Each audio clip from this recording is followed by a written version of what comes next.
And we're good. We're live. We're rolling. We're rolling. Okay. So the thing about Carrion Crown is you see a lot of adventurers and party members and things that are a little on the side of edgy, I suppose.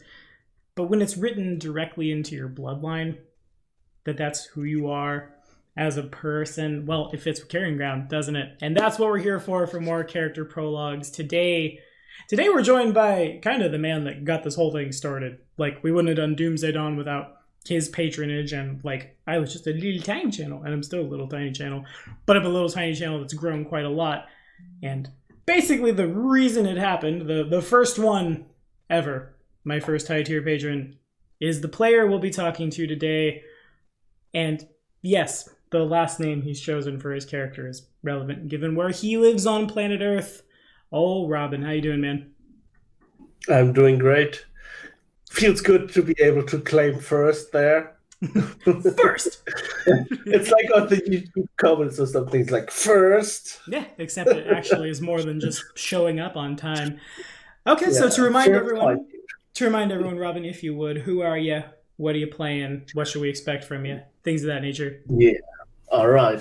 Well, I'm playing Geldern Dunkelschatten. That name is German, which is what Tommy was referring to earlier. In case you couldn't tell. Yes. His last name translates to Dark Shadow, which also is super edgy, but it just fitted so well with his powers, so I just went with that. He is Kayal, or what others may know as Fetchling, which are basically like humans, but from the plane of shadows. I think lore-wise, it's pretty much like humans who, a long time ago, came to the plane of shadows, and the negative energy and stuff like that, the plane of shadows pretty much like changed them. So they became a different race by now. That is accurate, yes. My character, though, is one of those fetchlings which have returned from the plane of shadow and came back to the prime material plane.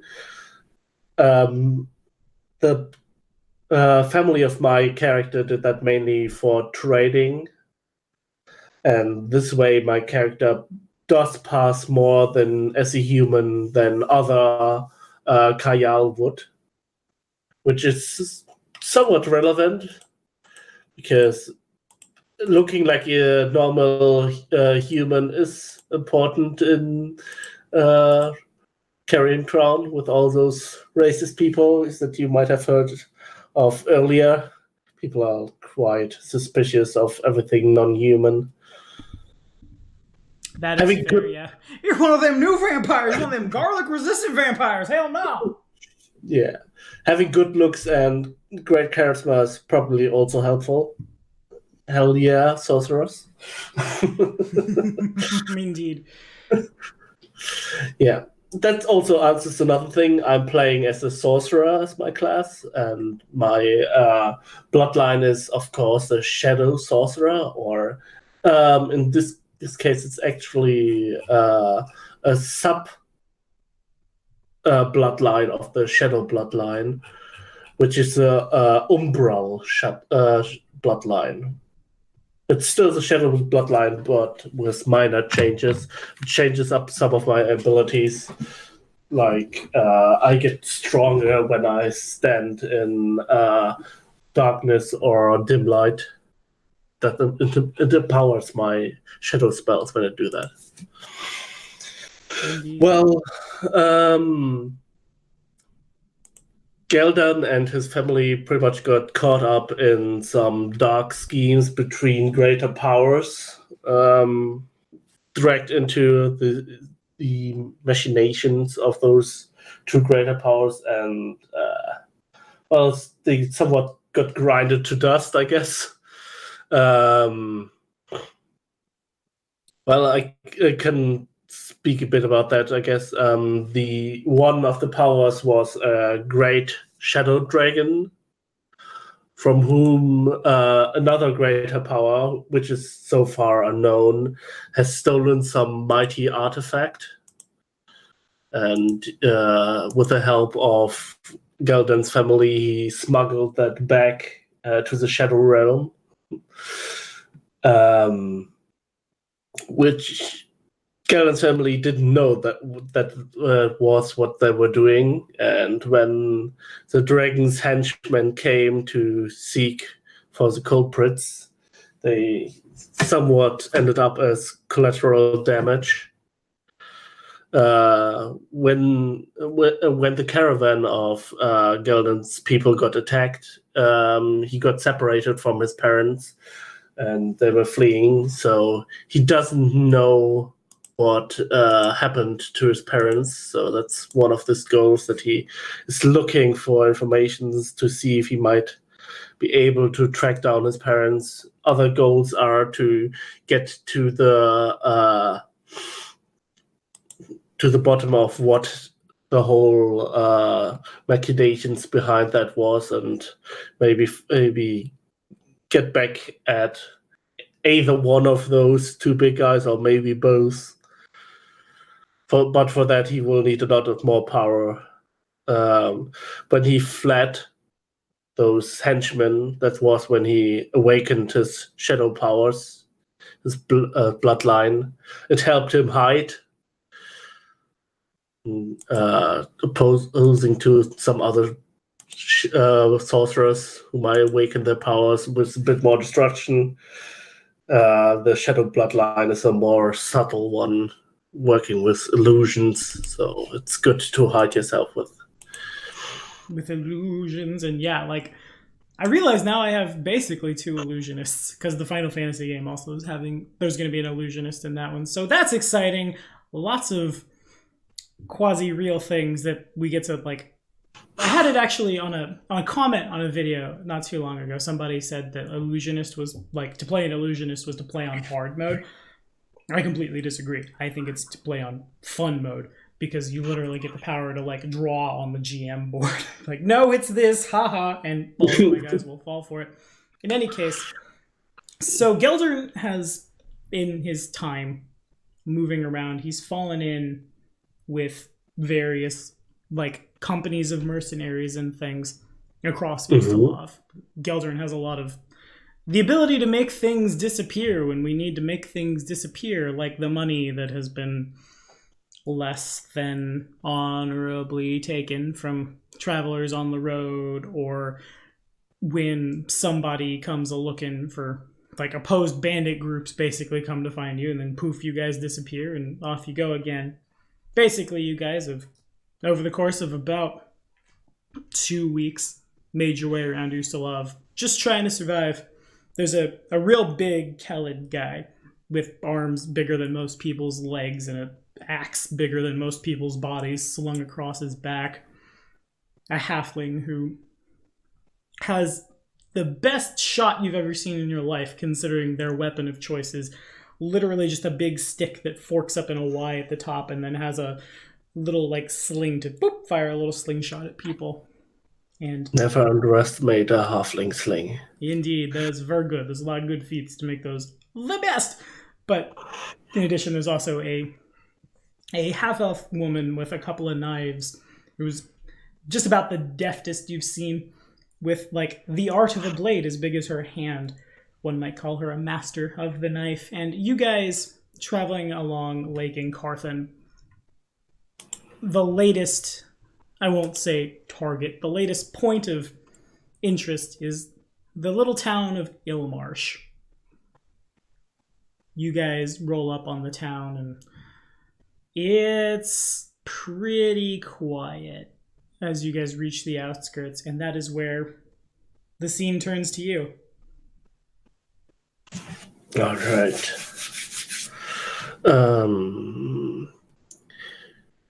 So we're currently still walking towards us with my teammates, I guess. Yeah. Okay. I speak to the rest of them. when we arrive there, we do it like always. Leave the talking to me. I got the silver tongue. I've got us many good jobs before, and I think I can do it again. Let's see what we can find this time around. The Kelid's common is not very good, but he understands as he continues, almost like an ape, walking forward, hunched. The half-elf woman just kind of like thumbs the pommel of her dagger. Yeah, you're pretty good at that. Jealous, What do you think, Proudfoot? Proud feet! I didn't mean to do that, but I guess we're going to run the halfling woman whose feet are actually quite large and hairy, as what befit her race. She just, yeah, Geldern's pretty good at that. Gives me lots of targets for, and she rapidly, draws a bullet from her, pouch, pulls back the sling, BAM! Doesn't actually fire it, but makes a big show of, dancing and shooting and things. You guys make your way into the town proper, and as you do so, most of the people who see you kind of just turn away and begin whispering. Doors shut, windows latch. You're in the town for about 5 minutes before a little tiny, wiry human man with really gross skin and a real, run-down suit and top hat begins making his way with his chest puffed out, despite how scrawny he is, in the direction of your party. Just, well, hi there, strangers. What brings y'all to Ilmarsh? We don't get visitors too often. Y'all, I see what we got here. We got half-elf woman, we got a little halfling, and he begins eyeing you up. And you there, you seem to be the leader. You seem to be the one in charge here. Sensible man about town. Brings y'all to Ilmarsh.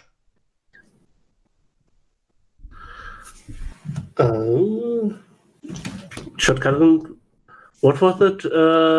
What was the information that we had about it that brought us here in the first place? It's kind of just the next town in the line. Okay, I thought there was some concrete things that we were searching for. Okay. We're just on our way through. We were passing by, but we are always looking out for things to do.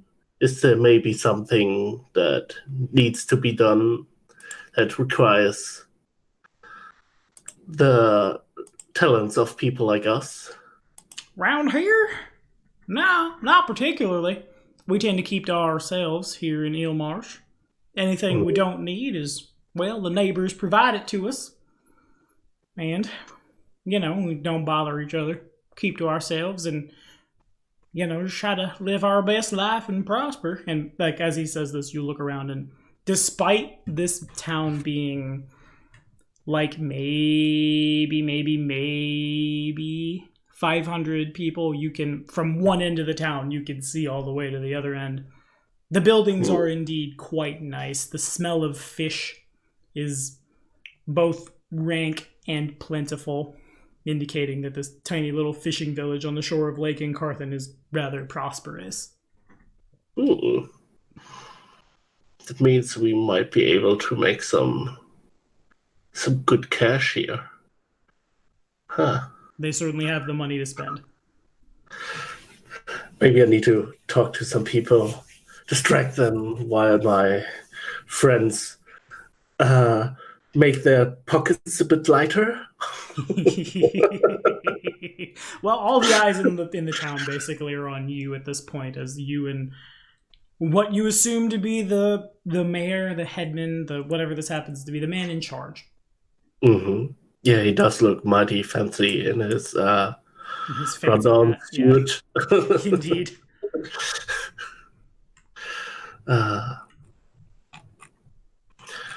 Well. The question is what to do then. What time of the day is it? Is it midday? Maybe closer to 3 in the afternoon. It's probably still likely that the party would stay at an inn for check-in and maybe then go around town and see if they can get something done. Yeah, that's pretty accurate. You guys all know that Ustalov is not a safe region to travel at night by any stretch of the word. So, like, their 3 p.m. is our, like, dusk. Mm-hmm. Yeah, that's probably what we should do first. Although, going to the tavern is the best place to get information. And who knows, maybe the rogue in the party can actually make use of the thief's gun to figure something more out and figure out a ripe target. Seems to track. The man kind of just, as you're thinking all this, he continues to just like eye you up and down. Well, you ain't the most talkative types, is you? Oh, I'm sorry, well, I didn't see your big friend there. He takes a step back as he has to take a step back to take all like 6'7" of this big old Kelid dude. Well, I see y'all ain't hurting for muscle.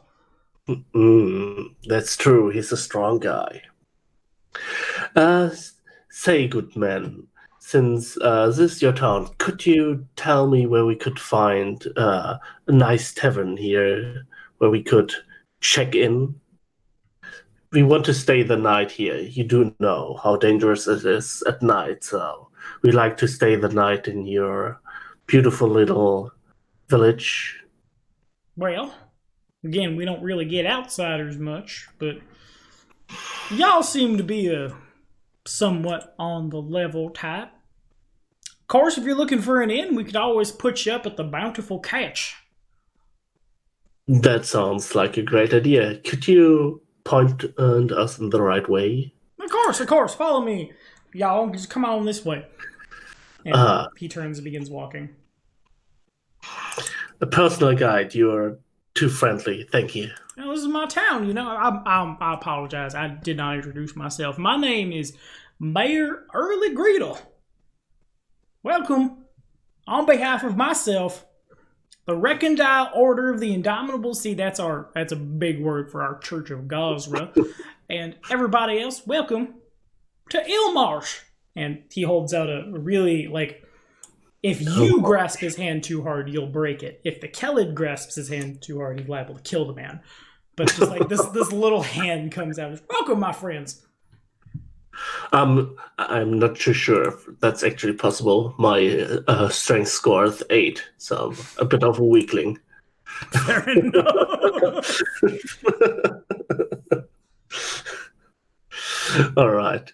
Well, let's follow him. Alrighty. He takes you. Oh, where does he take you? He takes you down the like. Also, could you maybe write down his name in Discord? That name was hard to grasp. I'll copy it and I'll paste it right there. And everyone who's not playing tonight will see all these names and be confused. In any case, he leads you. You down the shores of Lake Incarthen, where several piers have been set up. The smell of fish is pretty overpowering, but also, like, there's not a lot of traffic. Most of the boats are out somewhere, like, on the gigantic lake that is Lake Incarthen, to eventually bring you to this quaint little building, such as it is. Doing a scrolling in this AP. Here we go. Gotta find. There it is. It's a 2-story building, and it looks like, though, like everything else in the town is pretty well put together. This one is like boards are warped. It's missing shingles. It's a very old building that's basically been given up to the elements.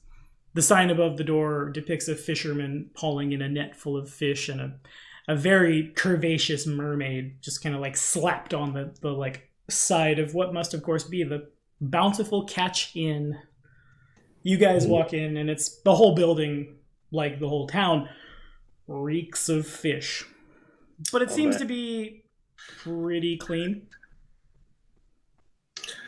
Well, I guess with the stank of fish everywhere, we can't really complain.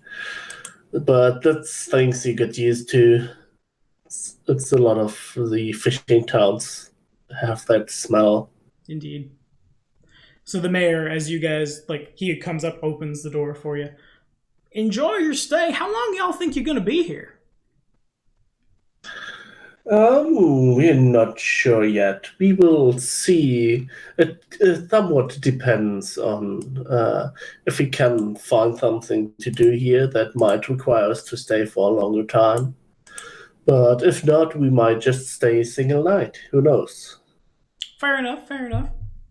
We'll probably book one night after the other, or once we have employment, we might book several nights in a row. Well, it's good to hear. Again, we don't really get outsiders too much, but, well, you know, fresh blood and all that. Anyway, y'all have a good day now. And he whip out the, like, down the road, basically. Inside the inn, there's a couple of people sitting off to, like, the sides in tables, eating what certainly must be, like, fish stew. A human man sits behind a bar, just kind of, like, rapping his knuckles on the counter. He sees y'all come in, grunts once, continues drumming. The friendly kind, I see. Uncannily. Well, I give our rogue a trademark look, so he knows what to do to see if we can figure out if Thieves' Cant can actually get him anywhere. While I should probably also shut up the barkeep and see if we can get some information. Okay, so the rogue, the half-elf woman, she makes her way up to the bar and, like, sits down, orders a very fishy-smelling ale. It's a wonder there's not a fish just in the bottle, how stanky it is. She intently stares at the man's rapping for a little while, looks back at you and kind of makes that same look, and then announces really loudly to just, like, the tavern at large, just, well, this is a new place. I think I'd like to go see more of it. See, you know, what kind of things you might be able to pick up out here. And as she walks past you, she kind of, like, she hangs for a second on the rest of the party and just, he doesn't know anything. He's just some fool. I'll see what I can't find. I'll be back tomorrow. And out the door. Geldern gives her a nod to acknowledge her. It's somewhat disappointed that this prosperous town turned out to not have people who work in the thieving business, at least not in here. At least not so far. Yes. The Celtic man sits down at the bar and he holds up 2 fingers, which are about the size of the wrist of the man, just about, or like the size of like 3 of his. And the man goes and gets a couple of, like, bowls of fish stew, a couple of pieces of gold are exchanged, and it's a, like, 1 slurp, 2 slurp, and now there is no more fish stew. Another bit of coin passes, 2 more fingers, and the cycle repeats as the little halfling woman is contented, just like, well, we need a room for the 4 of us for the night. Can we do that? Got 1. Yeah. All 4 of you? Yeah, we can put all you up in 1 room. Is it big enough for the big guy? I think we ought to push a couple beds together. He looks like he ain't mind sleeping on the floor with the rest of the dogs. And the Celtic man growls. See what I mean? I guess he's not wrong. I've seen him do that before. I can sort of imagine.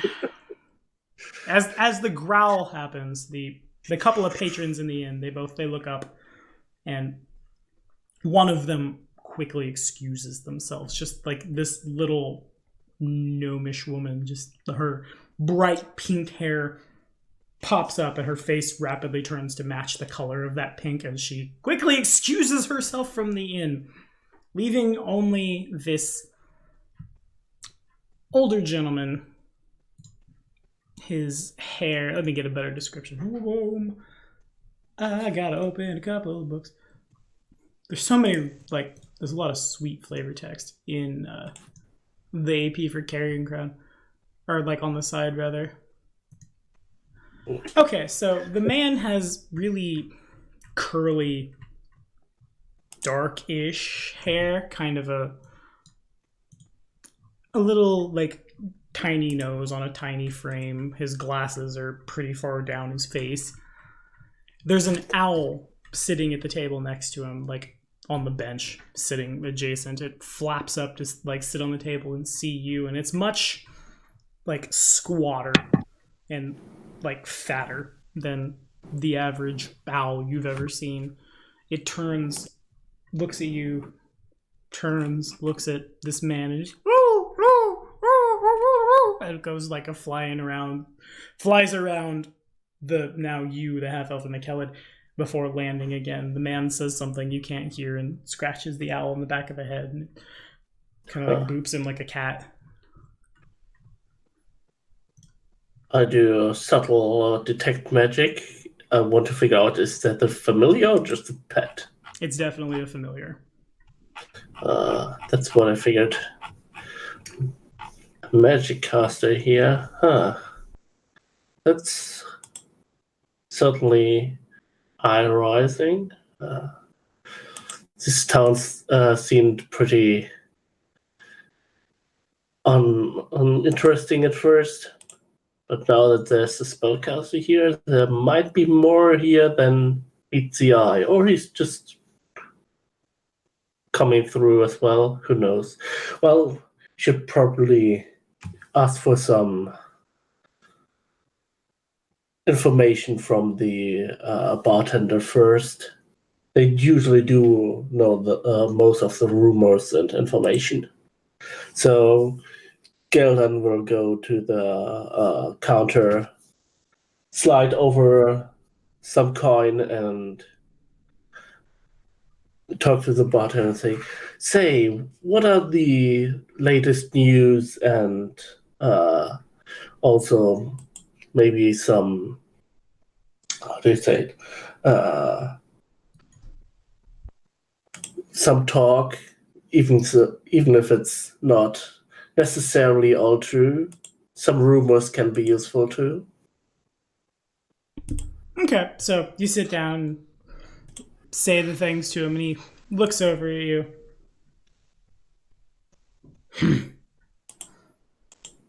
Ain't nothing happen out here. I hear the neighbors will be coming, bringing us some more fish. Other than that, ain't nobody in town who we don't know about other than... And he nods in the direction of the man with the owl.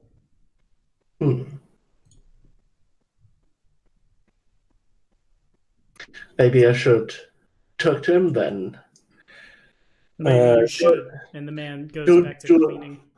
Do I see the man at the table with his familiar have a certain drink, so I could maybe order him the same one again? Yeah, it looks like the same thing that, like, now the Achaidh man is drinking as well. Just kind of the same drink served everywhere in this town, probably. Mystery fish smelling thing. All right, there seems to be not a lot of choice when it comes to drinks. Indeed. In that case, I will order the best one of those drinks that he has and take one of those with me, two of those, one for me and one for him, over to the table to shut him up. Okay. So you move over to the table. At this point, the Achaidh man finishes his food and just kind of lumbers up the stairs. Everyone goes about their investigating ways, and you sit down next to this man, and the owl begins spinning its head. Ooh, ooh, ooh.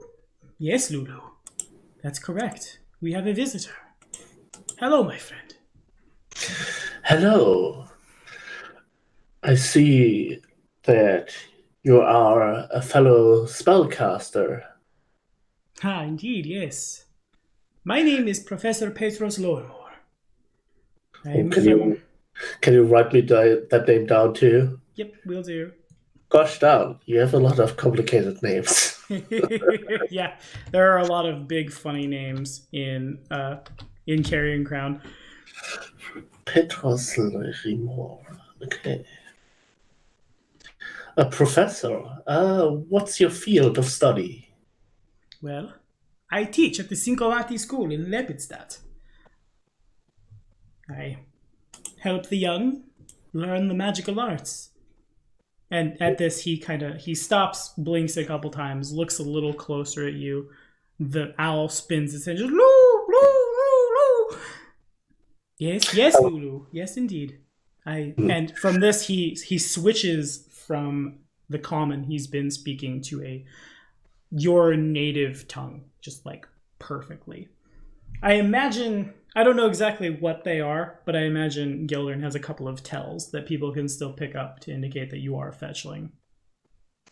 Yeah, it's probably also easier to tell for other spellcasters since my powers are somewhat telling.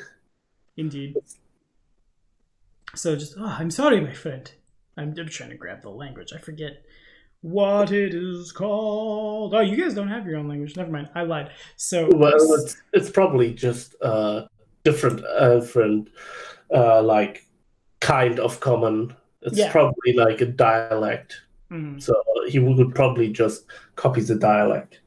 I'm sorry, my friend. I did not realize. You are Kayal, yes? I've never seen one that didn't have the pale skin, the eyes that reflect the light. Yes, I guess you could say I've been fortunate enough to not inherit the most obvious signs. It makes things easier when dealing with people on this material plane. Ah, yes, I can imagine so. I've met many in my time, teaching and traveling Galarian. This land is a land of suspicion, and rightly so. Yeah, it goes too far sometimes.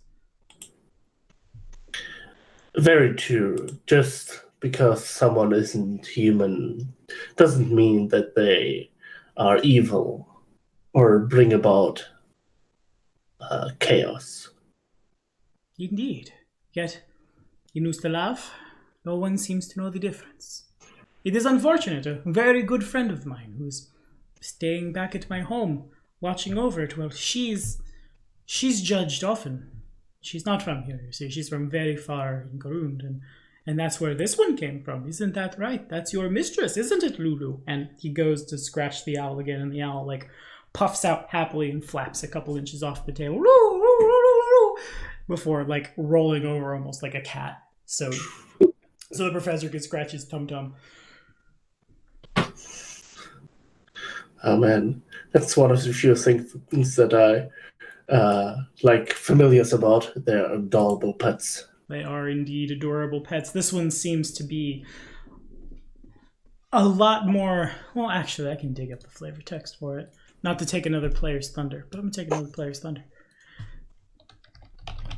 So it's definitely, like, you can tell it is not from this part of the world. It's a lot more squat and wide than any owl you've ever seen. And you've seen plenty of them, given that you like to move around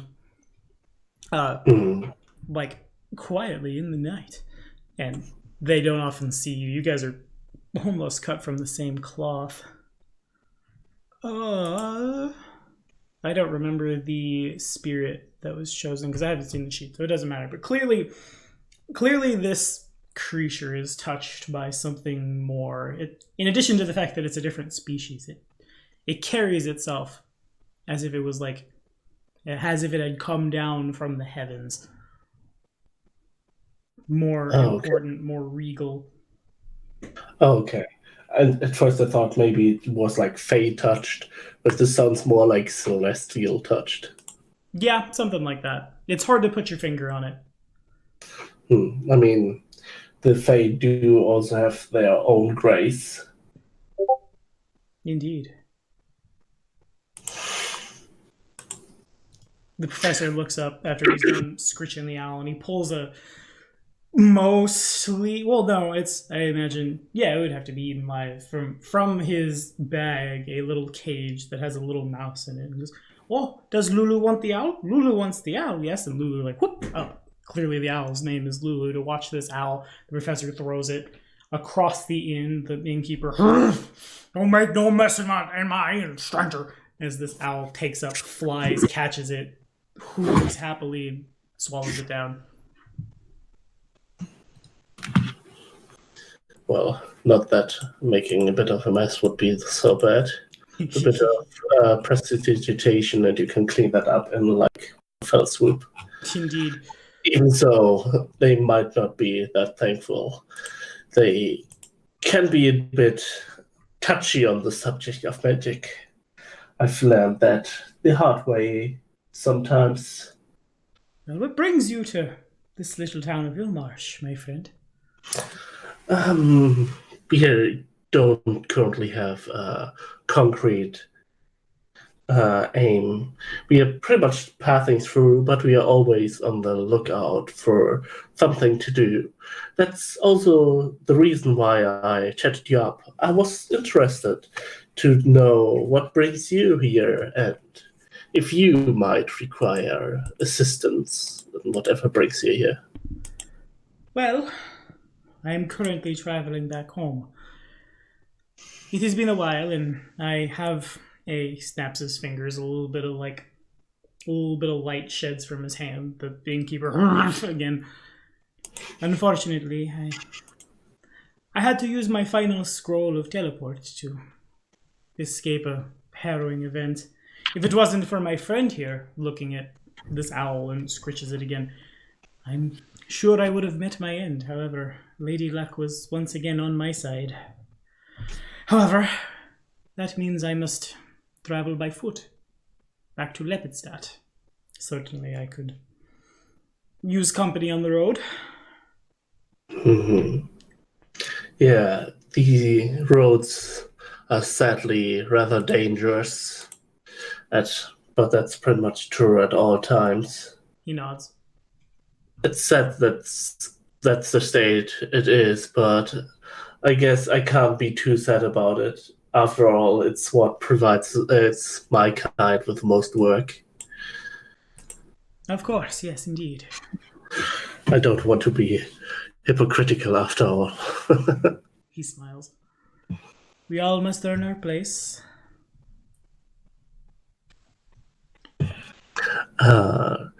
The question is then, when would you intend to move on? First thing in the morning, I should think. It's a long road back to Lepidstadt. I should like to set out. I'd set out now, but, well, it's getting late out there. Yes, it is indeed.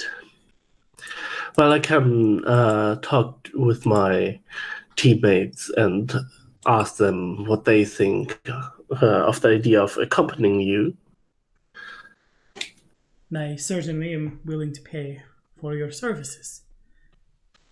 That's most fortunate. He gives him a winning smile. He returns with the owl. Just, woo, woo, woo, woo, woo. Yes, Lulu, we've made a new friend, haven't we? Yes, we have. Oh, yes, we have. Scratching it, from, where neck should be, but actually, I mean, it's an owl, so, under the beak and the head spins around, spins back. Woo, woo, woo, woo, woo. Happiest little thing. Well, I have some research I need to do. I shall retire for the evening. Go You and do talk to that. your friends. I'll be here in the morning. All right. Well, I'm not sure how much more information gathering there might be able to be done around this village. I couldn't get much information from the mayor, neither from the bartender here.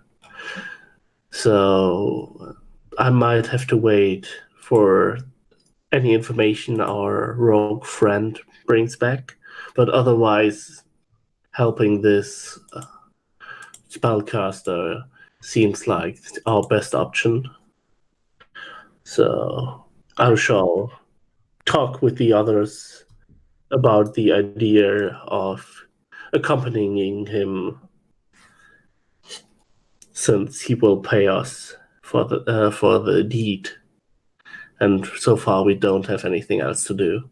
By the way, does it also happen to be on our way anyway, or would that result in us backtracking? It's basically on your way. You guys were pretty close to like the southern border of Usulov. You'd be cutting from the bottom right to the top left, basically, to take him all the way back up to Lepidstadt. So you're not really losing much of anything. So that's fortuitous anyway. It's quite. In that case, I will inform my two teammates who are here right now, and will inform our elven rogue friend once she returns. For now, we could probably spend our time in the tavern, maybe play some cards, kill time. You certainly can. People eventually come and go, like as the day spins a little farther down, people come in for dinner. Not really any strangers. Everyone just kind of stinks of fish, looks at you, sees you. The Kelid man has gone upstairs and is probably just sawing logs, but there's a couple of pretty spirited dice games that kick off.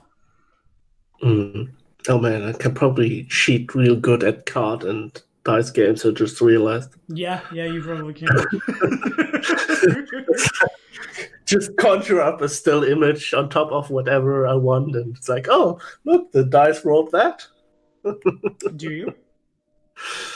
I'm not sure if it's really worth it. Fair enough. Okay. Well, it certainly crosses Geldern's mind that he could rob this town blind to gambling.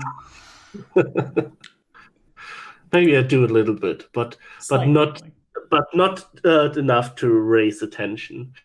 It's strange if you keep winning over and over. You have to at least lose some. Otherwise, people would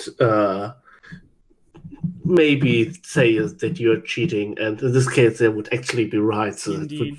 And you guys are pretty foreign too, so like people figure it out and they're gonna start torching pitchforking. Nevertheless, yeah. Geldern comes out pretty far ahead. Just happens to be really lucky, and some people might like squint at it and just, well, that can't be right. That dice didn't say that a second ago. No, it does. You lost. Sorry.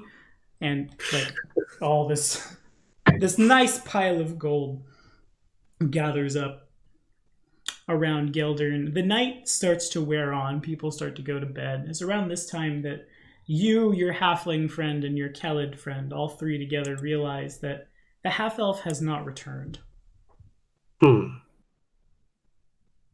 It's most unusual. I mean, she did say that she would probably take a couple of days, but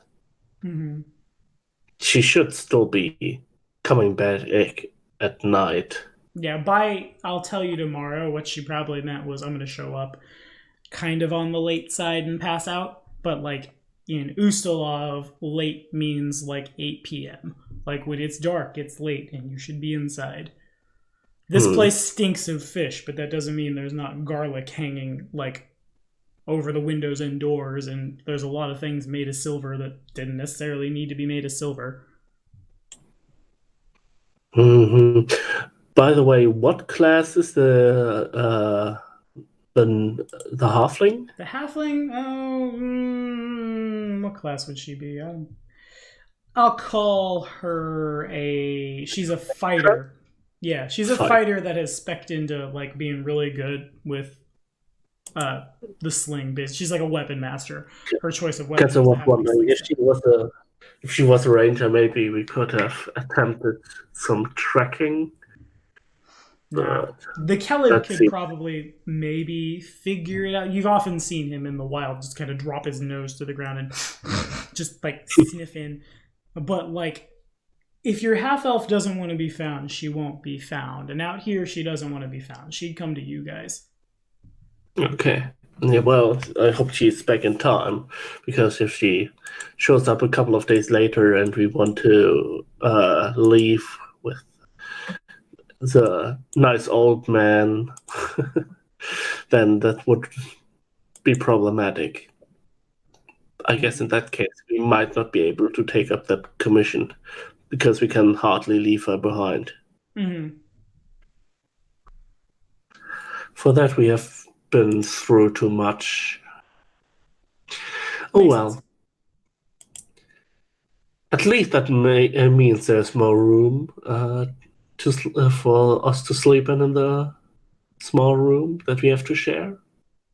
There's always upsides to things, I guess. Yeah.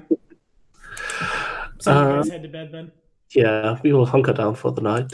Okay. So you guys, as everybody else is starting to retire, you guys do as well. It's not long before the giant Achaidh man is sawing logs. His snore is certainly loud enough to wake up the inn. Kind of relaxing to you guys. It's that like white noise. You know what I mean? Yeah. That you can kind of just zone out to. At the start, it was problematic, but after you had it didn't sleep for 3 days, you fell asleep, and after 2 weeks, you got used to it, and by now it's pretty much almost required for you to sleep peacefully. Exactly. Yeah. Because if you don't hear that snoring, something's probably wrong. Yeah. Oftentimes with him, if you would get ambushed, that snoring is rapidly replaced with a followed by yelling and the drawing of blades and the squishing of little things. In any case, you guys pass out pretty fast. You don't really remember the act of falling asleep, but you do remember waking up as seawater slams into your face. You're jolted awake to find yourself with your arms out at a 90-degree angle, manacled to a rock. The morning sun rises and hits your eyes. You blink as it, you really can't not look directly into it. Well, no, that's not true. You can turn a little. Enough to see that alongside these rocks, which are rapidly being hit by seawater, your companions have been assembled as well. The big Achaidh man wasn't so lucky as to get a pair of manacles. Rather, there's a trident stuck in his chest through and through into the rock. He just he's still alive, but he's not going to be alive much longer. Your half-elf friend is nowhere to be seen. The halfling she's a lot shorter than you, so her manacles are actually a little farther, her manacles are the same height as yours, but there's the distance from hand to head is a little less, so when the waves come up and hit you, it's annoying. When they hit her, they go over her head, and it's pretty constant. She doesn't really have time to get it in before here comes the next one. There's a chanting in a language you don't quite recognize, as a couple of hooded figures tread water out, looking to on the other side. You hear just a frantic as this poor little owl is doing its very best to try to escape these manacles. Meanwhile, the professor defiantly glares in the direction of whatever it is that has ensnared you.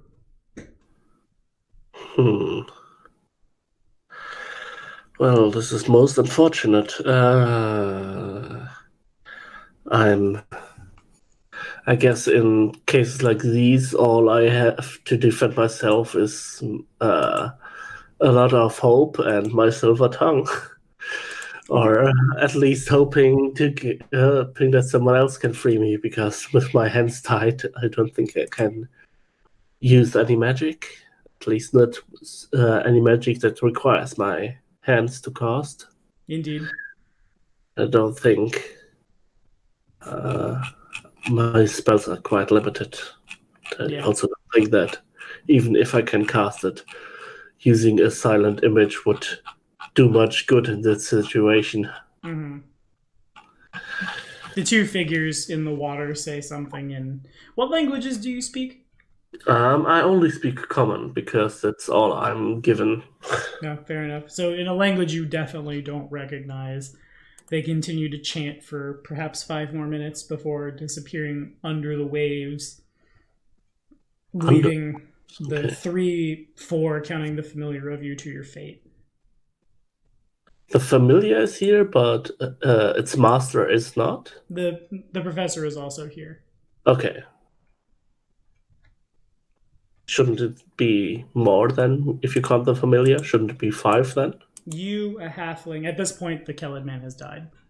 Okay. So you're not counting anymore. Right. He's bled out. The trident has been removed from him and his body just ripped down into the waves. Your halfling friend at this point, like, when she can get what little air she can get in, she's panicking, freaking out. The professor is just kind of staring off into space. It's pretty obvious he's racking his brain for anything he can do as this poor little owl just continues freaking out and panicking. The owl is also tied down? Yeah. Everyone is manacled, like by the wrists, to this rock. The owl is small enough that one manacle can go around its body, though it's a pretty tight squeeze. It is definitely there. This case, like I said, that's probably... I mean, I'm currently pretty helpless. I can hope that the other spellcaster might have something on him, or maybe that my rogue friend returns in the nick of time. Always gotta be looking at the positive things. Panicking is usually the worst things you can do in situations like these. Indeed. That doesn't stop your halfling friend, though. She continues to panic, and as this happens, the water level begins, like this whole time, it's been rising a little bit. Now you're starting to notice it as the panic is replaced by, like, quiet blurtling. The professor looks over at you as much as he can. Just, well, my friend, I'm afraid this may be where we meet our end. Are the enemies of yours? They are not. I remember going to bed. I remember waking up here. I have to imagine there's something in the food, something in the water. Other than, well, us. Bit of dark humor, like he says. I knew there was something fishy about this town. Indeed. How unfortunate. Lulu, I am sorry that I could not take you home to your mistress. I am sure she will miss you. Do you have any family? I'm sorry. I don't think I ever caught your name, friend. My name is Geldern, Dunkelschatten. Sorry for not introducing myself earlier. That's very untypical of me. Indeed. I was too fascinated by your owl, I guess. Yes. My owl, my friend. Lulu is a friend of a friend, if you will. A long time ago, I was very far south of here, and I ran into one of the Amurin. That Amurin saved my life, and in return, I brought her to Ustalav. I suppose she will be the one in charge of my home now. Unless you have anything up your sleeve, my friend. I'm sadly tied, and as you should know yourself, being tied up limits what we can use of our spells. He nods. And sadly, I do need my hands to do anything useful. If I could move them enough, I would be able to shoot magic missiles to maybe break these, but I'm afraid I can't move enough to make that happen. It is unfortunate, then. He closes his eyes as if to, have accepted what has happened to him. As Lulu sees this happening, she does the same. A couple seconds later, there is a faint splashing sound from somewhere behind you, and a couple seconds later, your rogue friend comes swimming. She too, as she raises one of her arms and pulls herself up onto the rock that you're chained to, you can see Probably about like 2 fingers wide, like indents on both of her wrists, indicating that she was chained somewhere else as well. She wastes no time. In first you, so Geldern, I think we've bitten off more than we can chew. Hold on, and she gets the really like it's not hard to get the manacles off from her angle because they're rusted out. It's the simple matter of she's like that too. For the halfling. She gets to the halfling, but at this point the halfling has expired. She's been underwater for probably 20 minutes. Okay, I wasn't quite sure how much time had passed. Yeah, it takes a while. By the time she gets there, the water's up to like your neck. As it's pretty clear you guys were left here basically like to die from exposure to the elements. Or, to drown. She frees the professor. She frees Lulu, who takes off and begins buzzing around like the top of the place. Well, we should get out of here as soon as possible. At this point, both you and the professor are spitting up quite a bit of water as the half-elf pulls you both like bodily up onto these really gross rocks. Like, it's very obvious from the smell that if it were a little warmer out, this would be like, this is where the seagulls roost. As it is now, they're not here right now, but they were here before. Probably got scared off by whatever brought you here, but the place is covered in guano. You guys... Well, I guess having escaped death just by an hair, I think I can't complain about this. Indeed. It smells like living. So the professor, Lulu, yourself, and your half-elf friend all make your way to the shore. There's a lot of like confused back and forth and like trying to wring out clothes, and she looks just, Geldern, what happened? I don't understand. One minute I was out looking for information in Ilmarsh, and the next I've been... They tried to take me under. And when you realize both of her daggers are missing. When I told them how I would feel about that, they instead chose to chain me up here. I'm not quite sure about it myself. We stayed at the inn and we consumed some drink and food. And once we laid down the beds, we passed out. And the next thing we know, we are chained up. The water splashing against us.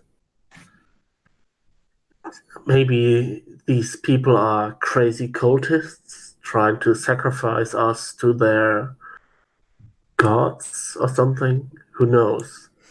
But there's something strange going on here. You're right. I think we need to put as much distance between this place and as we possibly can. I'm sorry I wasn't here in time to save everyone else. With a heavy sigh, he's like, it's not the first time that we have lost friends.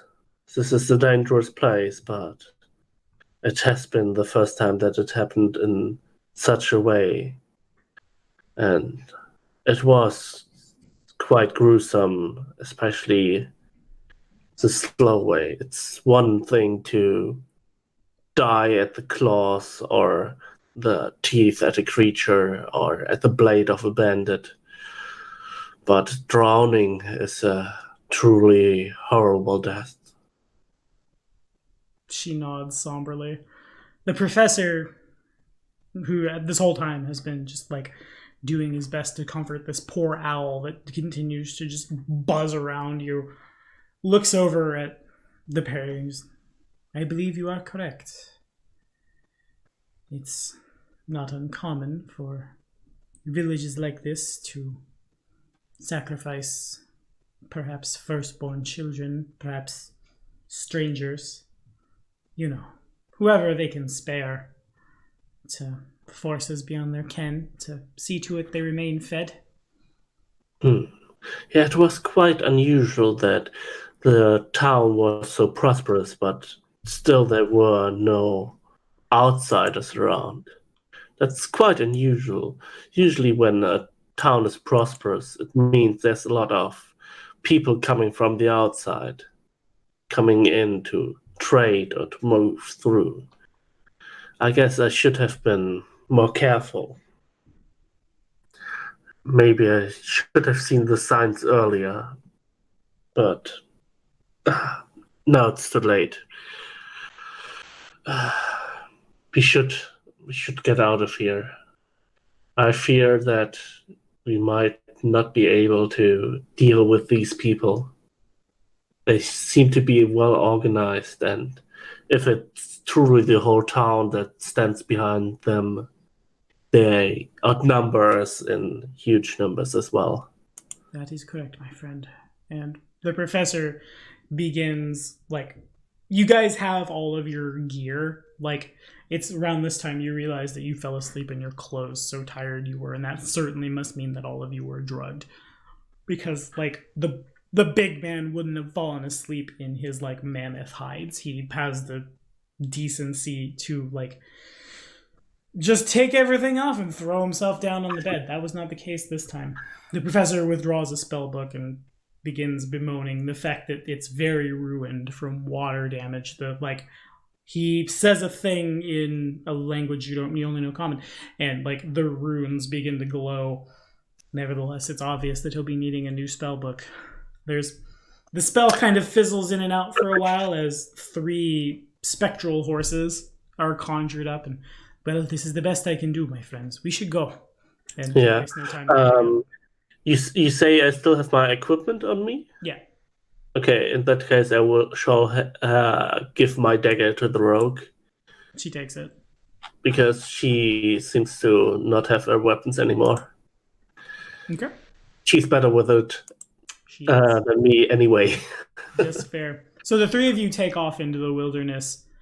It's a pretty like hard and fast journey. There are moments where because the spell book is so messed up and like they're trying to memorize the spell in what is essentially an empty spell slot. Often from like a ruined spellbook means that sometimes the spell fizzles, sometimes the mounts only last for a little while, sometimes they're conjured as like Pegasi, and you're able to just fly across the wilderness. Wild magic is fun. And reaching another like little hamlet of like 5 people in an inn, far enough away from Ilmarsh that everyone feels comfortable, takes basically the whole day. You guys quietly turn in for the night in a shared room, setting up a watch. In the morning, the rogue is gone. She leaves your dagger and a note basically saying that this life is too much for her. She's going back to Carrion to settle down, or at least somewhere really far from the water. Well, that's fair enough. This was the traumatic experience. Indeed. And Geldern finds, like, as he wakes up the next morning, of course, you have those same imprints on your forearms as well, where you were manacled to a rock. And they remain? They still? Remain. And you go to touch them, and, like, when you put your hand through, your hand moves not all the way through your wrist, but, like, putting weight down. You would expect your skin to push back a little against it. Rather, your fingers just kind of go inside, as if that bit of your flesh had become just slightly incorporeal. The professor notices this unnerving. too. The professor notices this as well. Well, I don't see a spellbook on you, my friend. Well, like I'm a sorcerer, so my magic comes from my bloodline. I see. Might that be something a little not of this world? Something a little shadowy? It seems to be manifesting itself in a different way now. Yeah, you can sometimes see it if you stare at my shadow too intently. That it seems to move on its own. Makes moves that are not what I do. The professor and Lulu both go to do this, and They see it, and the professor like strokes his little goatee. Interesting. Whereas Lulu starts to try to peck at the thing, and your shadow basically just plays tag with the owl for a while. As this happens, Lulu gets a little too close to your legs, and like you have to like dodge out of the way, and doing so would put your kidney into the side of a table in such a way that you would like knock the wind out of yourself. However, when this happens, your body phases through it. So the table kind of like it, you feel it. There's a little like, damn, that kind of thing. But it doesn't hurt nearly as hard as it should have. Both Lulu and the professor see this and they nod thoughtfully. Well, unfortunately, that didn't happen when we were chained to the rocks. Very true. This, of course, might be another manifestation of your power. I'm sorry, I should not be so forward, but, well, you know, when you almost die with someone. I believe we're past that at this point. We don't get a lot of sorcerers in Lepidstadt. Certainly not one with your powers, your bloodline, your connection to the plane of shadow. We would pay you pretty handsomely if we could... Well, there's no better way to say it. I'm sorry, Geldern, if we could study you. I'm not sure how I feel about that. Nothing weird. Nothing weird. We just... Well, I have access to magic because I've applied myself for years. You have access to magic because of your connection to a thing. If we can learn how that connection works, we can harness it. We can maybe even help you along your path. I do seek power, that's true. So your offer is something that enthralls me quite. I've also been quite fascinated by the way of studying magic instead of, like I do, drawing it from my bloodline.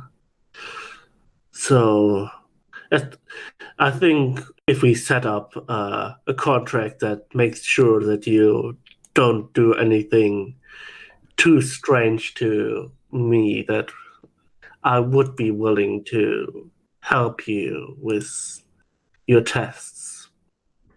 Wonderful. That's, of course, nothing weird, nothing that... We'll only do what you'll allow us to do. Perhaps a little bit of blood here, a little bit of hair here, a little watching your magic. As this is happening, Lulu flies around, pretty ecstatic at everything that's going on, lands on the professor's shoulder and kind of like boops him once. Yes, Lulu, that's right. Go back to Ravengrove. I'm sure Asiri misses you. And without waiting, the owl takes off and goes a-flying. The rest of your journey to Lepidstadt is pretty uneventful as far as Ustalov goes. Like, there are still moments where you need to silent image around an undead, things of that nature.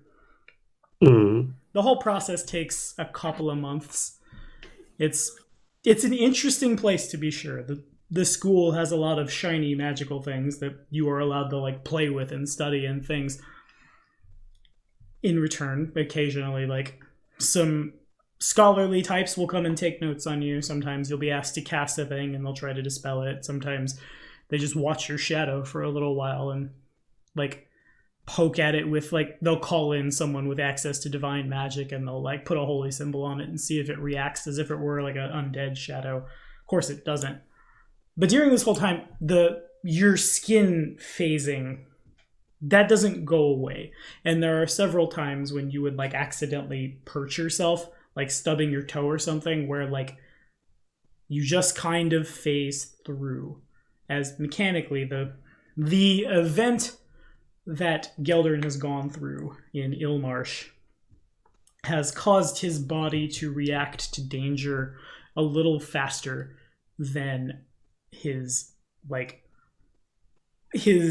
conscious mind is able to react on its own. As mechanically, that Chewie, of course, got his magic sword in return for a backstory. Robin, in return for a backstory, when you are critically hit or sneak attacked, there's a chance that your body will react faster to it to protect you, giving you a 5% chance to negate a critical or sneak attack, per level. Oh. That will stack with every other source that like might do that. That's quite powerful. That means once earns, I would make it all the way to 20th level that it would be completely immune to critical hits. That is correct. That is very powerful indeed. Indeed. So there comes a point towards the end of the studying where the professor, without saying a word to you, which is kind of awkward because over that time, you two have become pretty close. It's funny how that works when horrible things happen to people, how they'll grow together afterwards. And very true. Geldern's bouncing back and forth from like mercenary group to mercenary group has kind of left him bereft of any like real connections. The professor becomes like rapidly your best friend despite his like advanced age compared to, well, how old is Geldern? Geldern is pretty young. He's 21. Gotcha. Okay. So yeah, despite his, I wasn't sure if you were like, I am an old fishling, 340. Despite his like advanced age. I picked a young age for one because sorcerers don't need to study anything, so they can be pretty young. And the other thing is because he has been with his parents for most of the time, so it made sense that he was like only young adult when that happened, and that only a few years passed since then.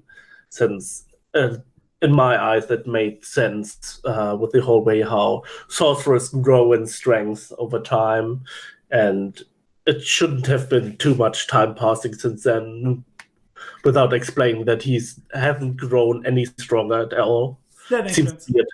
It seems weird when you like awaken your power as a teenager and then you like grow old and you still have your powers on the same level as before. You didn't kill enough giant rats, man.